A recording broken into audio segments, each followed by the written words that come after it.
కొండా సురేఖ గారు మీ అందమైన ప్రేమగాథను రాజకీయ వైనాన్ని ప్రజలకు తెలిసేటట్టు ఏకంగా ఒక బయో పిక్చరే తీయించారు కదా.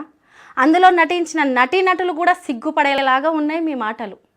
సమంత నాగచైతన్య గారి పర్సనల్ ఇష్యూకి తెలంగాణ రాజకీయాలను ముడిపెట్టి కేటీఆర్ గారిని అవమానించి మీరు చేసిన ఈ వికృత రాజకీయ క్రీడ క్షమాపణలు చెప్పినా కూడా మర్చిపోలేనిది. ఒక మహిళగా ఇంకొక మహిళను వ్యక్తిగత హననం చేయడం వల్ల ఏం సందేశం ఇస్తున్నారు మీరు? నువ్వు తెలంగాణ మంత్రి పదవికి చెడ్డ పేరు తీసుకొచ్చినావు. ఖచ్చితంగా దీనికి భారీ మూల్యం చెల్లించక తప్పదు. కొండా సురేఖ గారు మీ అందమైన ప్రేమగాథను రాజకీయ వైనాన్ని ప్రజలకు తెలిసేటట్టు ఏకంగా ఒక బయో పిక్చరే తీయించారు కదా. అందులో నటించిన నటీనటులు కూడా సిగ్గుపడేలాగా ఉన్నాయి మీ మాటలు.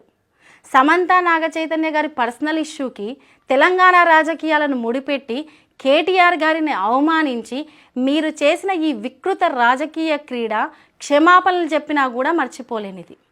ఒక మహిళగా ఇంకొక మహిళను వ్యక్తిగత హననం చేయడం వల్ల ఏం సందేశం ఇస్తున్నారు మీరు? నువ్వు తెలంగాణ మంత్రి పదవికి చెడ్డ పేరు తీసుకొచ్చినావు.